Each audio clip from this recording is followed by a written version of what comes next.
आज की कहानी माँ पर आधारित है। अगर आप माँ से प्यार करते हैं तो ये कहानी एक बार जरूर सुने। राजू बहुत परेशान था। उसे समझ में नहीं आ रहा था कि वो इस परिस्थिति से कैसे निपटे। वो अपनी माँ को बहुत चाहता था, किंतु उसकी पत्नी और बच्चे उसकी माँ से बहुत दूर भागते थे, क्योंकि उसकी माँ की एक आंख नहीं थी, साथ ही उसकी कमर भी एकदम झुक चुकी थी। वैसे वह अपना काम सब खुद कर लेती है, किंतु फिर भी वो उसकी पत्नी और बच्चों के लिए हमेशा खटकती है। दादी, आप ऊपर के कमरे में जाओ, मेरे दोस्त आ रहे हैं, राजू के बेटे संजू ने बड़े बदतमीजी से कहा। पर बेटा, मैं तो यहाँ बहुत दूर बैठी हूँ, राजू की माँ ने बहुत प्यार से कहा। नहीं, आप उनके सामने मत रहो, वो मुझे चिढ़ाते हैं, संजू ने जोर से डांटते हुए कहा। क्या हुआ संजू, क्यों चिल्ला रहे हो? राजू की पत्नी कामनी ने किचन से ही आवाज लगाई। देखो ना माँ, ये दादी यही ड्राइंग रूम में बैठी है और मेरे दोस्त आ रहे हैं, संजू ने शिकायत भरे लहजे में कहा। माँ जी, आप ऊपर चली जाओ, क्यों हम लोगों को लजवाती हो? कामनी ने बेटे का पक्ष लेते हुए कहा। बेचारी सरस्वती चुपचाप उठकर जीने के सहारे ऊपर जाने लगी। कमर झुकी होने के कारण उन्हें ऊपर चढ़ने में बहुत परेशानी हो रही थी, किंतु वो पूरी ताकत से ऊपर के एक अकेले कोने वाले कमरे में जाकर बैठ गई। राजू बाजू के कमरे से सब सुन रहा था। उसे कष्ट हो रहा था कि उसकी माँ को अपमानित होना पड़ रहा है, किंतु वो असहाय था।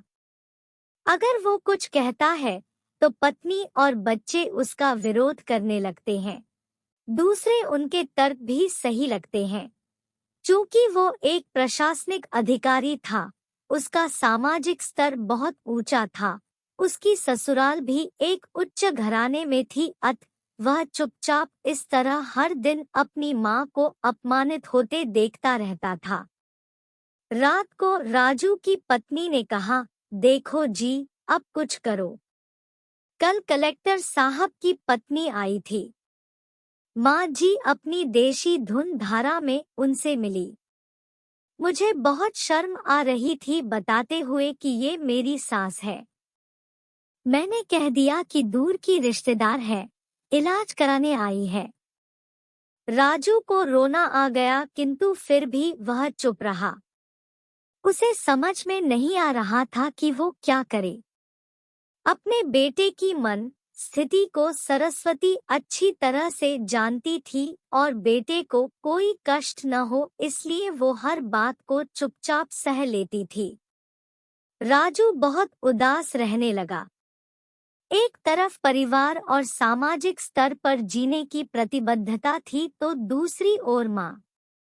आखिर माँ से अपने बेटे की यह हालत नहीं देखी गई। एक दिन उसने अपने बेटे से कहा, राजू, बहुत दिन हो गए हैं, मैं अपने गांव जाना चाहती हूँ, मुझे वहां पहुंचा दो, मेरा यहाँ मन नहीं ला रहा। किंतु माँ, वहां तो कोई नहीं है, तुम्हारी देखभाल कौन करेगा?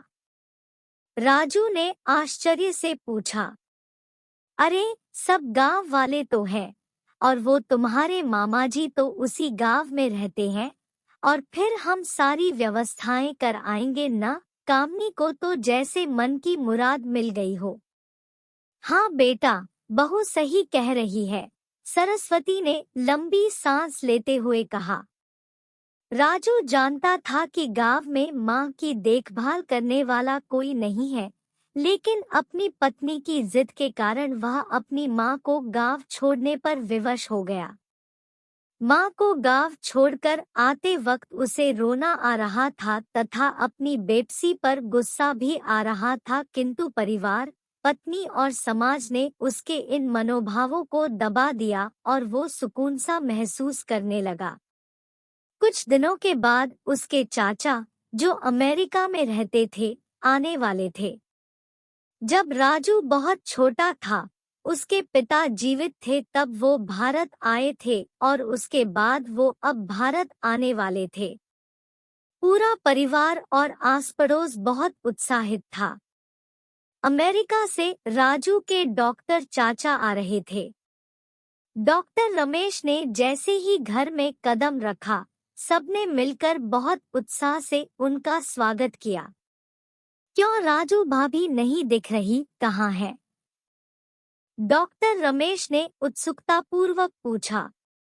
जी वो गांव में रहती है, यहाँ उनका मन नहीं लगा, कामनी ने सपाट लहजे में उत्तर दिया।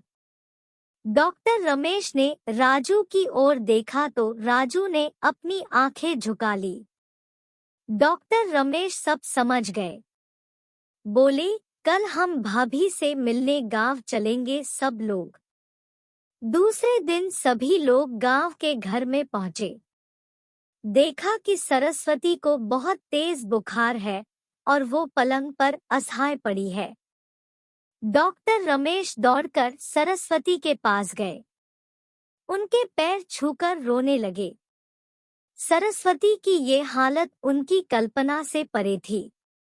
वाह बेटा विमल, तूने तो नाम उजागर कर दिया।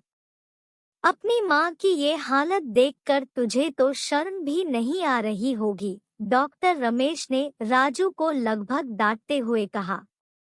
नहीं देवर जी, राजू का कोई दोष नहीं है, मैं खुद गांव आई थी, सरस्वती ने अपने बेटे का बचाव किया। मुझे सब पता चल गया भाभी, आप चुप रहो। क्यों बहू, तुम्हें अपनी सास की कुरूपता पसंद नहीं है? समाज में तुम्हें नीचा देखना पड़ता है ना? डॉक्टर रमेश ने कामनी की ओर व्यंग्य से देखा। कामनी निरुत्तर होकर राजू को देखने लगी। आज तुम जिस सामाजिक स्तर पर हो, वो इन्हीं के संघर्षों की देन है। और बेटा विमल, तुम्हें शायद मालूम न हो कि बचपन में जब तुम 1 साल के थे तब छत से नीचे गिरने के कारण तुम्हारी एक आंख फूट गई थी और तुम्हारी रीढ़ की हड्डी में भी समस्या थी। तब तुम्हारी इस कुरूप माँ ने अपनी एक आंख और अपना बोन मेरो तुम्हें देकर इतना सुंदर स्वरूप दिया था। कामनी बेटा, इतने सालों तक संघर्ष करके बेटे को प्रशासनिक अधिकारी बनाने वाली इस संघर्षशील औरत की तुम लोगों ने यह दशा कर दी।